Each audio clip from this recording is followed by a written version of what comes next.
Has multiculturalism failed? Let me put the question like that if I can. Has it simply failed? This, of course, was Suella Braverman giving that speech in America at the tail end of yesterday. British culture will disappear if immigration remains uncontrolled, she said. Speaking during that visit, she said in that speech that migration to the UK and Europe in the past 25 years has been too much and too quick, with too little thought given to integration and social cohesion rather than the failed dogma of multiculturalism. It's interesting that how many times, if you've been with me on my radio and television journey, you will know the one thing I keep banging on about when we talk about this is social cohesion.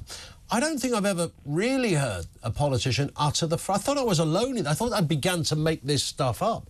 Social cohesion is not a side dish point to the immigration debate. It's absolutely crucial. It would be right up there as a discussion point. Social cohesion is key to this stuff working. British values, building a cohesive society, is how democracies were constructed. It's how civility came into being. It's how progression works. None of these things are pejoratives. They're not criticisms of somebody's race or religion or gender or something, and they never have been. They've simply been hijacked by certain political quarters in order to create the idea that that's what this is ultimately all about. I've got a funny feeling that Suella Braverman doesn't need any lessons on what it feels like to be on the receiving end of racism.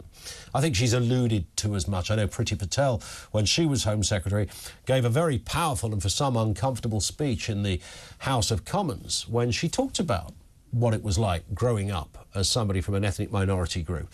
And I would imagine Braverman has experienced similar things. So, I mean, the idea that, and the left absolutely hate this. They can't square the idea. Oh, my goodness me, it's a brown woman saying this stuff. What do we do with that? Well, we'll just pretend she's not really like most other brown people or ethnic minority people. We'll pretend that she's different because she's a Conservative. And this, of course, is all nonsense.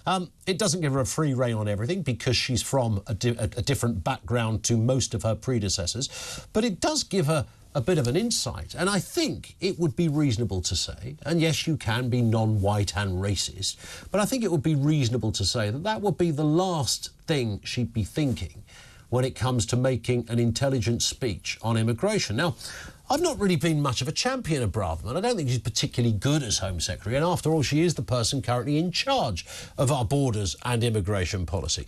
But I thought it was actually one of the best speeches she'd ever given. And the overarching point that she was making is there has to be a kind of a numbers game. There's got to be a point when you say, look, as we move through the years and the world has got smaller, and this isn't to do with climate change, this is just to do with essentially technology, the internet, Zoom calls, and goodness knows what else. Everything is accessible. Everything seems to be within reach like it never was before. People make decisions on changing their lives. I don't blame somebody who's living in a godforsaken hellhole where we don't think much of the political structure of the country they're in. I don't blame them for going, I'd like to live somewhere else. It's not nice here.